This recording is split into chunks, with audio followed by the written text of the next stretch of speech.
네, 오늘은 수요 교리강의 58번째 문답을 같이 나누겠습니다. 쉬운 8번째 질문은요, 영원한 생명은 당신에게 어떠한 위로를 줍니까? 입니다. 우리가 그 신앙생활을 하면서 예수님을 믿는 거죠. 예수님을 믿으면서 그 예수님을 믿는 그 믿음, 또 예수님을 믿음으로 인해서 우리가 누리게 되는 그 구원의 역사, 또 그 구원의 감격과 뭐 은혜의 기쁨, 이런 것들이 우리에게 어떤 위로와 유익을 주는가. 예, 우리가 그 신앙생활은요, 어떤 우리가 이제 잘못 이렇게 생각하게 되면 신앙생활은 무조건 어떤 영적인 것이라고만 생각해요. 영적인 거. 그래서 우리가 앞서 얘기하는 뭐 위로나 신앙을 통해서, 신앙생활을 통해서 기쁨이나 아니면 뭐 즐거움이나 아니면 뭐 행복이나 아니면 성공이나 뭐 이런 것을 우리가 구하게 된다면 그것은 좀 이렇게 저차원적인 그런 신앙이 아닌가 이렇게 생각할 때가 많이 있습니다. 근데 우리가 지난번에 그 시편 그 새벽기도 때 말씀을 나눈 것처럼 하나님은 우리에게 복 주시기를 원하시는 분이셔요. 그래서 그 복을 주시기를 원하는 그 통로가 뭔가? 그러니까 영원한 생명을 통해서 구원을 통해서 기쁨을 주시고 즐거움을 주시고 말씀을 통해서 또 예수님을 통해서 성령님을 통해서 우리에게 그 기쁨과 즐거움을 주시는 거죠. 또 그 산상수훈 우리가 잠깐 나누면서 나누었듯이 예수님도 산상수훈에서 첫 번째 팔복에 대해서 말씀하시고 그 다음에 뭐에 대해서 말씀하셨어요? 상에 대해서 말씀하세요. 상. 그러니까 이 하나님은 우리에게 복을 주시는 분이고 우리에게 상을 주시는 분이에요. 그래서 우리가 신앙생활을 통해서도 역시 마찬가지로 우리가 위로가 있어야 됩니다. 그냥 무의미하게, 무미건조하게 또 내가 신앙생활을 하는데 아무런 그런 유익도 없는 것처럼 보이고 이게 뭐 신앙생활을 영적인 것인데 내가 꼭 이것을 여기에서 뭐 기쁨이나 뭐 이런 거 구하는 게 이게 맞는가? 네, 그것은 하나님을 반절밖에 모르는 거예요. 하나님은 우리에게 복 주시기 원하시고 심지어 영원한 생명을 주시는 이유가 뭡니까? 여기 보니까 내가 이미 지금 영원한 즐거움을 마음으로 누리기 시작한 것처럼 그랬어요. 여기도 영원한 즐거움, 영원한 생명은 영원한 즐거움, 영원한 행복, 이게 같이 가게 되는 겁니다. 영원한 생명 따로, 영원한 즐거움 따로, 이게 서로 달라지는 게 아니에요. 어떤 사람은 영원한 생명에서 즐거움을 누리고, 어떤 사람은 또 세상에서 즐거움을 누리고, 이렇게 서로 엇박자로 어긋나서 가는 게 아니라는 겁니다. 그래서 생명은 뭐냐? 생명은 즐거움이에요. 그 생명은 그리고 기쁨입니다. 여기서 말씀하고 있는 하이델베르그 문답에서 말씀하고 있는 건 영원한 즐거움이에요. 영원한 생명은 영원한 즐거움이라는 겁니다. 그래서 우리가 신앙생활을 한다. 그것은 우리가 어떤 영적인 것을 구하기 때문에 이런 우리의 육신의 뭐 즐거움이나 아니면 육신의 행복이나 이런 걸 구하는 것은 세속적인 거다. 이렇게 생각해서는 안 된다는 거예요. 분명히 영원한 생명은 우리에게 위로가 있고 즐거움이 있고 행복이 있고 기쁨이 있고 그 안에 성공이 있고 모든 것이 다 있습니다. 그래서 오늘은 첫 번째로 이 영원한 생명을 통해서 우리가 누리게 되는 이 즐거움, 영원한 즐거움에 대해서 우리 같이 좀 나누기를 원합니다. 요한복음 17장 3절에 보니까 영생은 무엇인가 이렇게 정확하게 정의가 되어 있어요. 영생은 우리 예의가 한번 여기 읽어줄래? 영생은 곧 유일하신 참 하나님과 그가 보내신 자 예수 그리스도를 아는 것이니이다. 네, 여기 보면 이제 본문을 조금 이렇게 하나씩 이렇게 찾아보면 유일하신이라고 그랬죠? 유일하신. 그러니까 이게 무슨 얘기냐면 영생은 어느 다른 길 또는 어떤 뭐 영생을 또 다른 방법, 다른 길이나 다른 방법은 없다는 거예요. 오직 한 길. 누구? 예수 그리스도. 영생은 예수 그리스도를 통해서만 오는 겁니다. 그런데 이게 그가 보내신 자라고 되어 있죠. 보내신 자. 영어 성경에 보면 이제 현재 완료로 되어 있는데 이미 오신 거예요. 그러니까 그 유일한 길을 이미 우리에게 보여주셨고 이미 그 길이 닫혀 있는 게 아니고 열려 있었어요. 열려 있는 거예요. 그러니까 예수를 믿는 모든 사람, 누구든지입니다. 예수를 믿고 도덕적으로 잘 살고 또 교회 신앙생활도 열심히 하고 뭐 제자 훈련도 받고 뭐 교회 헌신도 하고 이런 여러 가지 조건들이 있는 게 아니라 그런 건 다 아니에요.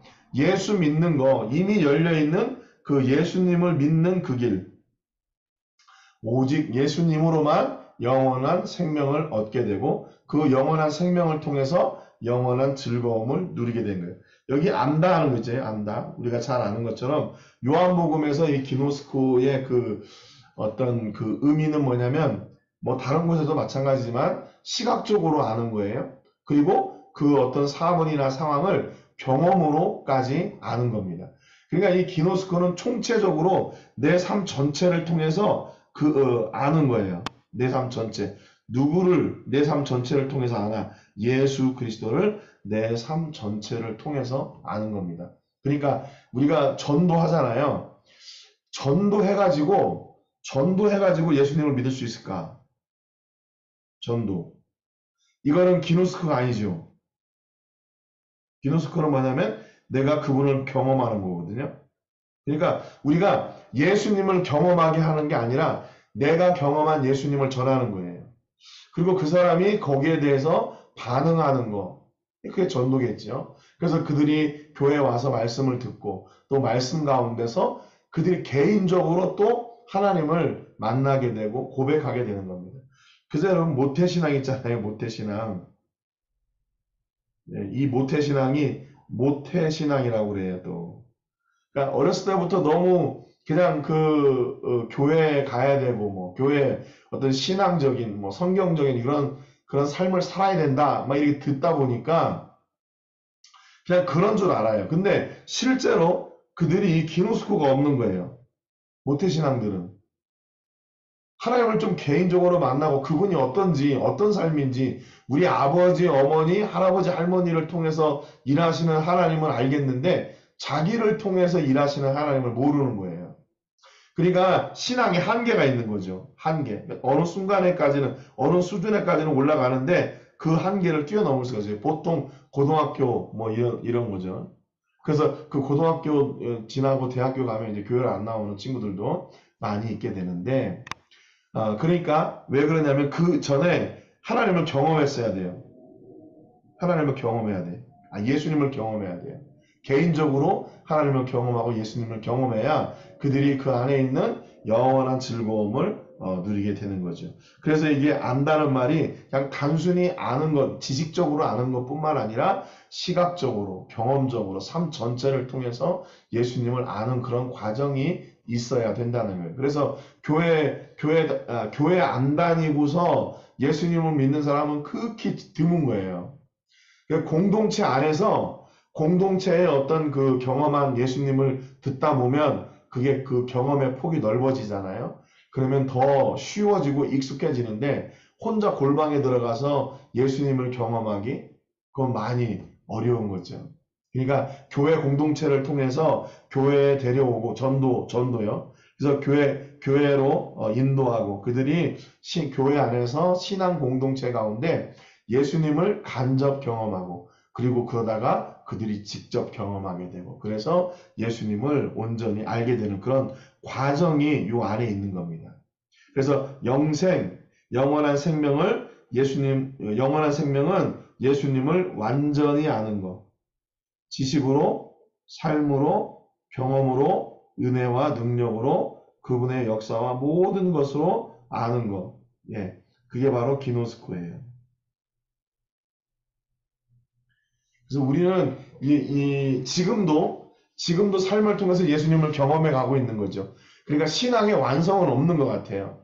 내가 이 정도면 됐지, 뭐 이게 아니라, 내가 뭐 천일 기도했는데, 뭐 40일 금식 기도했는데, 그렇다고 해서 그 예수님을 다 알 수 있나? 그러진 않은 거죠. 그러니까 신앙은 지속되어 가야 되는 거예요. 지속되어야 돼요. 그래서 그분을 내 삶을 통해서 계속 경험하고 계속 만나고 그분의 역사를 계속 내 삶 가운데 채워가야 되는 거죠. 그래서 영생은 무엇인가? 그분을 실제로 경험하는 그 결과물이 바로 우리가 영원한 생명을 누리게 되고 그 영원한 생명을 통해서 영원한 즐거움이 그 안에 있게 된다는 겁니다. 로마서 14장 17절부터 21절에 보니까 성령 안에 있는 의와 평강과 희락이라고 되어 있어요. 이 최원영 성교사님 한번 읽어주세요. 하나님의 나라는 먹는 것과 마시는 것이 아니요 오직 성령 안에 있는 의와 평강과 희락이라. 이로써 그리스도를 섬기는 자는 하나님을 기쁘시게 하며 사람에게도 칭찬을 받느니라. 그러므로 우리가 화평의 일과 서로 덕을 세우는 일을 힘쓰나니 음식으로 말미암아 하나님의 사업을 무너지게 하지 말라. 만물이 다 깨끗하게 거리낌으로 먹는 사람에게는 악한 것이라. 고기도 먹지 아니하고 포도주도 마시지 아니하고 무엇이든지 내 형제로 거리끼게 하는 일을 아니함이 아름다우니라. 예, 여기 지금 바울이 그 로마 교회 안에 이게 잘못된 그런 습관 그런 것을 이제 다시 교정을 해주는 거예요. 그래서 하나님의 나라는 먹는 것과 마시는 것이 아니요 오직 성령 안에 있는 의와 평강과 희락이다 그랬어요. 여기 이제 이걸 서로 대조해 보면 뭐냐면 먹고 마시는 것은 겉으로 드러나는 것들이죠. 그리고 오직 성령 안에 있는 의와 평강과 희락은 안에 있는 것들이에요. 그래서 하나님의 나라는 우리가 눈으로 볼 수도 보여줄 수도 있는 거 있고 또 눈으로 볼 수 없는 것도 없는 부분도 있어요. 이게 영적인 부분이기 때문에. 그런데 내 안에 있는 의와 평강과 희락이 겉으로 드러날 때가 있다는 겁니다. 그래서 그 하나님의 나라가 내 안에 있을 때 어떻게 되나 하나님을 기쁘시게 하며 그랬어요. 그리고 사람에게도 칭찬을 받는다. 이 신앙생활은 요 두 가지 경계에서 늘 이렇게 조심해야 되는 것 같아요. 신앙생활은 하나님께도 기쁨이 돼야 되지만 사람에게도 칭찬을 받아야 돼요. 그러면 그 우선순위가 뭐냐? 그럼 물론 하나님이죠. 물론 하나님이죠. 근데 하나님을 기쁘시게 하는 일에는요, 사람들이 칭찬을 하게 돼 있습니다. 그래서 교회를 안 다니는 사람들이 뭐 이렇게 교회 다니는 사람 이렇게 뭐 이렇게 좀 욕하고 이럴 때, 야 교회 다니는 사람이 그래? 뭐 이런 얘기 있잖아요. 야 네가 집사라며? 야 네가 어떻게 목사라며? 네가 어떻게 이럴 수 있어? 뭐 이런 거 있잖아요. 왜냐면 예수님 믿지 않는 사람들도 그들의 상식과 어떤 세상의 도덕적인 그런 기준이요. 교회는 높은 줄로 알아요. 높은 줄로 알아. 그러니까 하나님을 기쁘시게 하는 일을 하는 사람들은 사람의 칭찬을 겸하여 받게 됩니다. 그러니까 사람의 칭찬을 받는 사람은 하나님을 기쁘시게 못하는 경우가 있거든요. 그런데 하나님을 기쁘시게 하는 일은 사람에게도 칭찬을 받게 돼 있어요. 그래서 여기서 그 기준, 하나님을 기쁘시게 하고 사람에게 칭찬받는 그 기준이 뭐냐면 화평의 일과 서로 덕을 세우는 일을 힘쓴다 그랬어요. 그러니까 하나님을 기쁘시게 하고 사람에게 칭찬받는 그 일이 뭔가? 화평의 일을 도모하고 서로 덕을 세우는 일을 하는 것. 예, 평화하는 것. 이웃과 평화하는 거, 화평하는 거. 내가 예수 믿는 사람이라고 자기만 거룩한 줄 알고 안 믿는 사람들은 사탄 취급하고 그렇게 하면 안 된다는 거죠. 그럼 덕이 세워지지 않겠죠. 그렇다고 해서 그러면 세상 사람들과 흥청망청 놀아야 되냐? 그건 또 아니라는 겁니다. 그러니까 이게 신앙생활이라는 게 늘 줄타기인 것 같아요. 하나님을 기쁘시게 하는 일하고 사람에게 칭찬받는 일하고. 그러나 우리는 언제나 하나님을 기쁘시게 하는 일이 우선순위가 되는 거죠. 그래서 바울이 그 첫 번째로 얘기한 것이 뭐냐면 음식이에요. 음식. 이게 음식을 우리가 어떻게 먹느냐에 따라서 하나님을 기쁘시게도 하고 사람에게 칭찬을 받는가 하면 하나님을 기쁘시게도 못하는가 하면 사람에게 칭찬도 못 받는 그런 경우가 있대요. 그래서 음식으로 말미암아 하나님의 사업을 무너지게 하지 말라 그랬어요. 만물이 다 깨끗하되 거리낌으로 먹는 사람에게는 악한 것이라. 고기도 먹지 아니하고 포도주도 마시지 아니하고 무엇이든지 내 형제로 거리끼게 하는 일을 아니함이 아름다우니라. 이때 가장 그 음식에 있어서 논쟁이 됐던 게 뭐냐면 제사 음식이에요. 제사 음식. 이 제사 음식, 이건 이제 이방 신들에게 드리는 거죠. 이방 신들에게 드리는 음식을 먹어야 되냐 말아야 되냐. 예, 그런 거죠. 또 포도주를 마시는데 얼만큼 마셔야 되냐. 그런 거예요. 고기를 먹는데 얼만큼 먹어야 되냐. 근데 뭐 여러 가지 그 기준들이 있겠지만 포도주도 뭐 마셔라 마시지 마라 뭐 이런 것보다는 어떤 그 기준을 지키는 거죠. 만약에 이성을 잃고 자기가 뭐 예수 믿는 사람인지 아닌지 그거 분간하지 못할 정도로 도덕적으로 뭐 이성적으로 다 이렇게 깨져가지고 잘못하고 사람들에게 피해를 준다거나 그런 선에 있는 것들은 안 되는 거죠. 안 되는 거예요. 근데 뭐 요즘은 사회적으로 뭐 한 잔 정도 뭐 괜찮지 않아? 뭐 이렇게 이런 문화가 교회까지 막 들어오거든요. 그래서 뭐 교회 무슨 모임한다 그러면 알코올이 같이 들어오고 그런 경우도 있는데 그런 거는 덕을 세우는 일은 아닌 것 같아요. 왜냐하면 세상 사람들도 기준으로 볼 때 세상 사람들이 교회 다니는 사람들은 그 술 담배 안 하는 것으로 알거든요. 근데 그것이 교회 다니는 사람, 우리는 믿음으로 자유해. 이거 그런 건 자유가 아닌 거죠. 그러니까 혹여나 내가 혹시 포도주나 뭐 이런 그 담배나 아니면 뭐 상식적인 일을 하지 아니함으로 인해서 상처받는 사람이 있다. 시험 드는 사람이 있다. 그러면 안 해야 되는 거예요. 이건 나의 기준이 아니고 남의 기준입니다.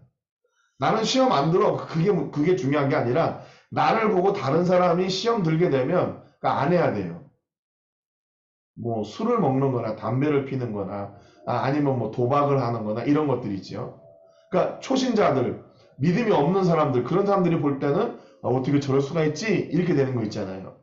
그러니까 우리가 신앙생활을 하면서 자유함을 누려야 되지만 우리가 한계를 인정해야 됩니다. 자유와 한계. 그러니까 자유를 넘어서는 건 방종이라고 그러잖아요. 그러니까 방종까지 가면 안 되고 자유도 한계가 있어야 돼요. 어떤 한계나 하나님을 기쁘시게 하는 한계. 그리고 사람에게 이 교회의 덕이 세워지는 그 한계. 그런 것들을 우리가 잊지 말아야 되는 거죠. 그래서 우리가 특히 쉽게 접하는 게 바로 이 음식이라는 거예요. 그래서 음식 먹는 것으로 우리가 이게 남에게 시험이 들 수가 있다는 거예요. 그래서 여기 보면 한 가지 그런 질문을 했어요. 우리 삶 속에서 하나님의 덕을 세우는 일임에도 주위에 민감한 부분은 무엇이 있을까? 내가 이 일은 하나님이 기뻐하시는 일 같아. 그래서 해야 되는데 이게 또 다른 사람들이 볼 때는 덕이 안 되는 일일 수도 있다 그 말이죠. 그러면 이거를 내가 어떻게 해야 되나? 어떤 그런 면들이 있을까? 여기 이제 예로 보면 재정적인 면, 도덕적인 면, 언어나 우리의 행실 뭐 이런 것들이 있죠. 그리고 재정을 어떻게 사용하느냐? 예수님 믿지 않는 사람들도 그들이 가지고 있는 어떤 재정관이 있거든요. 그런데 교회가 그런 재정관의 어떤 그 한계를 뛰어넘는 잘못된 곳에 재정을 사용하거나 너무 이렇게 낭비하거나 그런 것들은 문제가 있는 거죠. 또 도덕적인 면에서 자기들만 옳다고 야 우리 교회만 오라 나만 오라 이렇게 몰아가는 것도 역시 이게 덕을 세우지 못하는 것들이죠. 또 말이나 행실도 역시 우리는 상식에서 또 사랑의 말들 또 위로의 말들 이런 것들이 우리에게 이런 덕을 세우는 말이요. 덕을 세우는 말. 그래서 사랑의 말, 또 위로의 말, 또 뭐 권면하는 말 이거는 정말로 아무리 많아도 지나치지가 않은 것 같아요. 그렇게 많이 그래서 사랑하고 위로하고 권면하고 함께 그걸 나누는 것은 정말로 부족함이 없는 것 같아요. 얼마든지 해도 과하지 않은 것 같아요. 그래서 우리가 우리 안에 있는 성령 안에 있는 의와 평강과 희락을 통해서 하나님이 기쁘시게 또 사람에게 칭찬받고 우리가 드러나는 일들도 역시 절제하면서 이렇게 잘 해야 된다. 그래서 이 자유와 한계를 우리는 늘 잊지 말아야 됩니다. 믿는 자에게는 자유함이 있다. 그 말 있잖아요. 그것도 나를 만족시키는 자유가 아니에요. 복음이 충만해진 자유를 얘기하는 거죠. 그래서 늘 그 안에는 한계가 있다는 것을 우리는 잊지 말아야 됩니다. 요한일서 3장 14절부터 18절에 보니까 우리는 형제를 사랑함으로 사망에서 옮겨 생명으로 들어간 줄을 알거니와 사랑하지 아니하는 자는 사망에 머물러 있느니라. 그 형제를 미워하는 자마다 살인하는 자니 살인하는 자마다 영생이 그 속에 거하지 아니하는 것을 우리가 아는 바라. 영생은 앞서도 얘기했지만 눈에 보이지 않잖아요. 그런데 이게 드러나는 거예요. 어떻게 해요? 형제를 사랑함으로 우리의 믿음이 드러나게 되는 겁니다. 보이지 않는 믿음이 보이는 믿음으로 돼요. 그게 언제? 형제를 사랑할 때. 예. 형제를 사랑함으로 여기도 그래서 얘기하고 있잖아요. 형제를 사랑함으로 사망에서 옮겨 생명으로 들어간 줄을 알거니와. 저기 앞에서는 음식을 얘기했죠. 근데 여기 두 번째는 여기는 사랑을 얘기했어요. 그러니까 이것도 우리가 쉽게 겉으로 드러나는 것들이죠. 위로하고 사랑하고 그리스도의 사랑으로 사랑하고 그를 섬기고 또 권면하고 하는 그런 모습이 우리 안에 분명히 있어야 된다는 겁니다. 그래서 우리가 어떻게 그러면 어디까지 사랑해야 되나 16절에 보니까 그가 우리를 위하여 목숨을 버리셨으니 우리가 이로써 사랑을 알고 우리도 형제들을 위하여 목숨을 버리는 것이 마땅하다. 이 사랑의 그 완성점이 어딘가? 목숨을 버리는 거예요. 형제를 위해서. 이거보다 더 할 수 있는 게 없죠. 우리 삶 속에서. 그래서 우리가 간혹 이제 제가 그런 말씀을 드렸어요. 우리가 형제 사랑의 첫 번째 제일 쉬운 건 뭐냐? 재정을 드리는 거다. 그리고 두 번째 어려운 게 뭐냐면 시간을 드리는 거. 그리고 세 번째 삶을 드리는 거. 그리고 네 번째 얘기하면요. 삶을 나누는 거예요.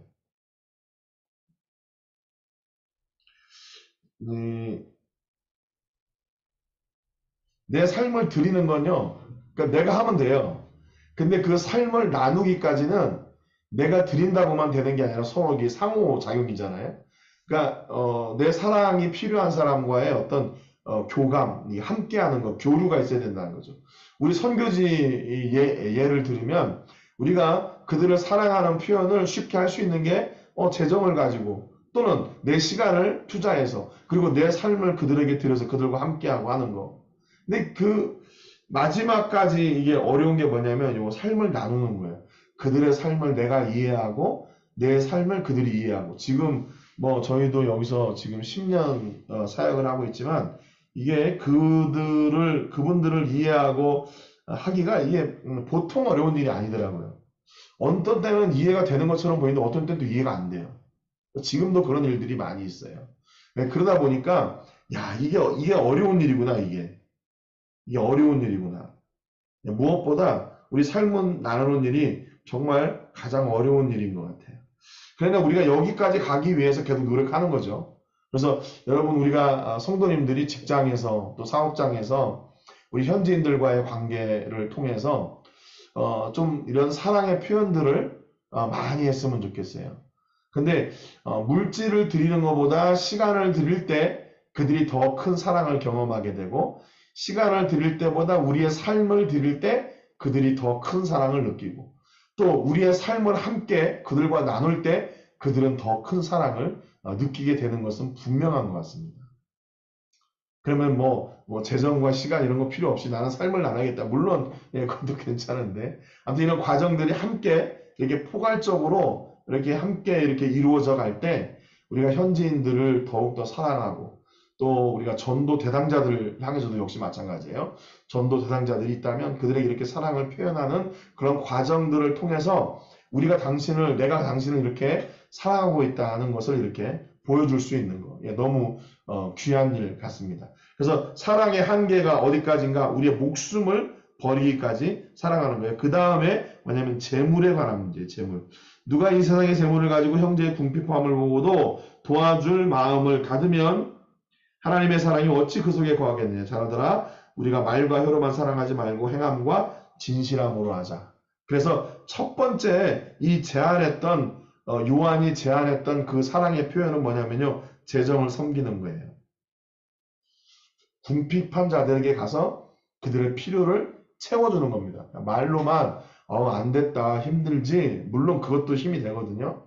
근데 그보다 더 힘이 되는 건 내게 있는 것을 나누는 거예요. 재정을 나누고 또 그가 힘들어할 때 함께 해주고 내 삶을 공유하고 그들의 마음을 이해하고 할 때 그들이 더 큰 사랑을 우리로부터 느끼게 되는데 그 일을 누가 해야 되냐? 우리가 해야죠. 그리스도인들이 해야죠. 이거 우리가 안 하면 누가 하겠습니까? 그렇죠? 그러니까 세상의 단체들이 돈 나누는 단체들 많이 있어요. 그렇죠. 재정적으로 얼마나 풍부한 일들이 많으니까 이단들도 그렇게 하는데요. 그리고 시간 나누는 사람들 많이 있고요. 직접 찾아가서. 그런데 점점 더 힘든 건 뭐냐면 삶을 드리는 것하고 삶을 나누는 것. 이 과정에 있는 그런 그 사랑을 실천하는 게 그만큼 드문 거죠. 그래서 여러분 우리 삶 속에서 이런 사랑할 기회가 있다면 놓치지 말고 우리가 다가가서 이런 좀 나눌 수 있는 그런 은혜가 있기를 주님의 이름으로 축복합니다. 그래서 가끔 이제 그런 고민을 해요. 우리가 이제 그 길거리 가다 보면 그 멕시코도 그렇지만 길거리에서 이렇게 구걸하는 사람들 있잖아요. 그래서 그 사람들을 도와줘야 되냐 말아야 되냐 하는 그런 그 고민들이 있거든요. 내가 이제 돈이 있어요. 근데 얼만큼 도와줘야 되냐 그런 거 있잖아요. 그런 그 고민을 할 때가 있는데 우리는 알거든요. 그들이 이 돈을 받으면 그것을 정상적으로 사용하는 비정상적인 방법으로 사용한다는 그런 그 빈도가 높다는 걸 우리는 알고 있어요. 앵벌이들이 돼가지고 애기들이 나와서 이렇게 돈 벌거나 아니면 조금 모자란 사람들이 돈을 받으면 고용주한테 돈을 다 뺏기게 되고 이런 거 있잖아요. 가끔은 이제 제가 이제 가지는 기준이 그겁니다. 제가 그거를 뭐라고 얘기하냐면요. 하나는 적선이에요. 적선.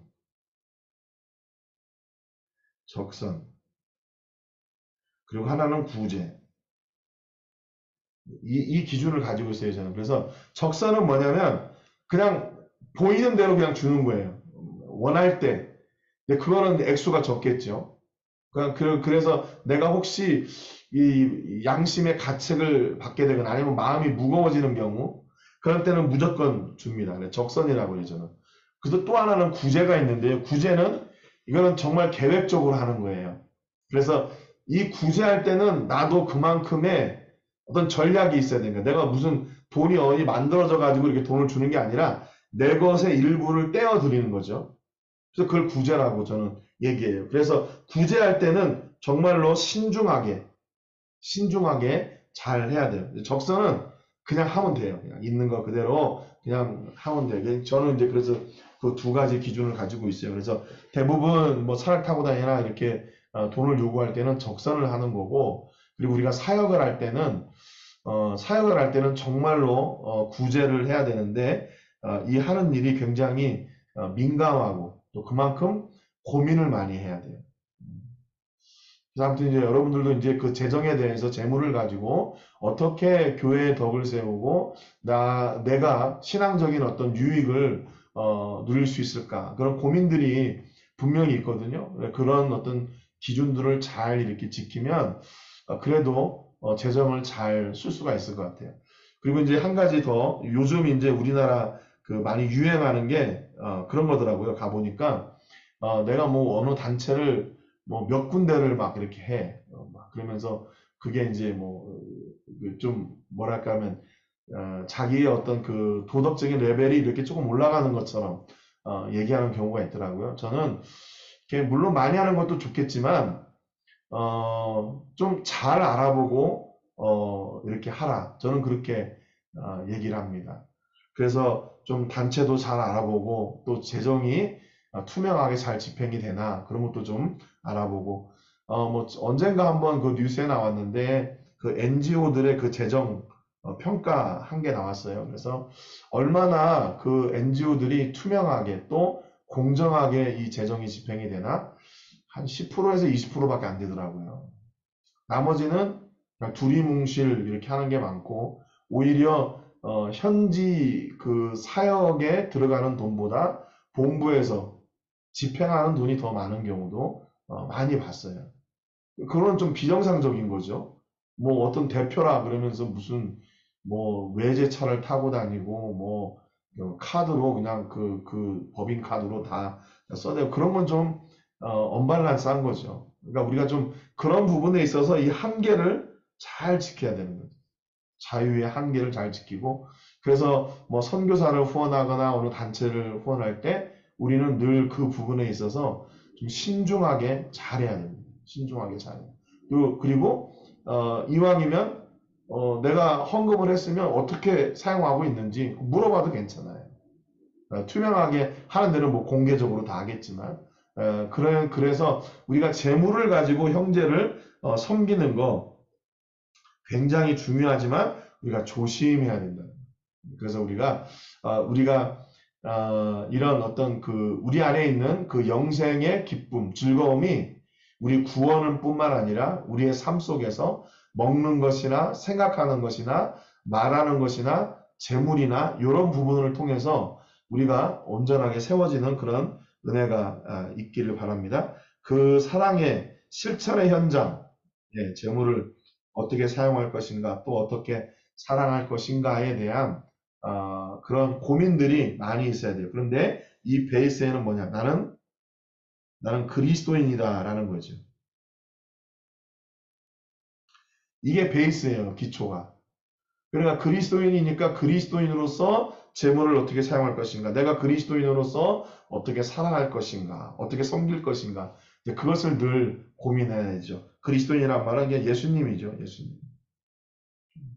예수님의 방법으로 예수님이 기뻐하시는 그런 섬김의 자리에 우리가 가야 되겠다 하는 겁니다. 그래서 우리 교회가 지속적으로 섬기고 사랑하는 그 일들을 이렇게 균형 있게 잘 해나가고 여러분의 삶의 현장에서도 신앙생활 뭐 어렵게 생각하면 어려운 건데 그렇게 어려운 것 같지 않아요.